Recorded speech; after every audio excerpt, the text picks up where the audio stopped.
Direction maintenant le Japon pour une ascension sacrée, celle du mont Fuji. L'emblème du pays, vous le savez, vénéré par tous, est classé au patrimoine mondial de l'UNESCO. Alors pour arriver au sommet, eh bien, il faut avoir la forme, bien sûr, mais aussi être patient. Martine Laroche-Joubert sont allés au sommet avec Sylvain Giaume. Par temps clair, les Japonais le distinguent de loin. C'est la plus haute montagne de l'archipel, 3776 mètres. Volcan actif, sa dernière éruption remonte à plus de 300 ans. Sujet d'inspiration pour les artistes, le mont Fuji est l'icône du Japon. Pour mieux l'admirer, il faut, dit-on, assister au lever du soleil du sommet. Des milliers de Japonais tentent l'aventure chaque été. La montée à pied commence à 2300 mètres. J'en peux plus.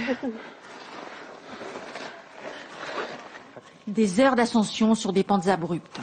Mieux vaut s'équiper, chaussures de randonnée, bâtons, sac à dos. Les variations de température sont redoutables. Cette escalade se fait sur un chemin initiatique.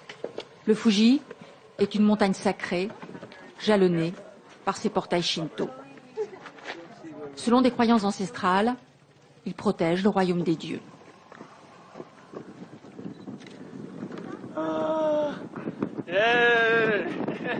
C'est un lieu de méditation. Cette montagne représente le Japon. Au coucher du soleil, premier malaise. Certains sont évacués. D'autres inhalent de l'oxygène en bouteille. Ça fait du bien, je me sens mieux. Ils grimpent toute la nuit. Regard vers le sol pour ne pas tomber, lampe sur le front. Souvent immobilisés, debout, les passages sont trop étroits pour tout ce monde. Beaucoup vivent cette ascension comme un rituel obligatoire. C'est ma copine qui m'a demandé de la faire. En tant que japonais, il faut la faire une fois dans sa vie. 4 heures du matin, arrivé au sommet. Il y a foule, malgré le vent, le froid, la température descend en dessous de zéro. Certains n'en peuvent plus. Déception, le pays du soleil levant se réveille dans les nuages, mais la fierté de leur exploit l'emporte. C'est notre fils qui a insisté pour venir.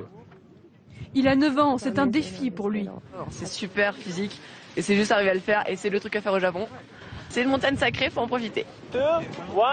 Le sage, dit-on, monte le Fuji une fois, seul le fou le fait 2 fois. Un jour, cette ascension ne sera peut-être plus possible, question de sécurité. Ce volcan va-t-il se réveiller? Des scientifiques japonais et français viennent de publier une étude sur le mont Fuji. Ils présentent, selon eux, un potentiel d'éruption très fort. En tout cas, une certitude, c'est l'un des volcans les plus surveillés de la planète. Il ne prendra personne par surprise.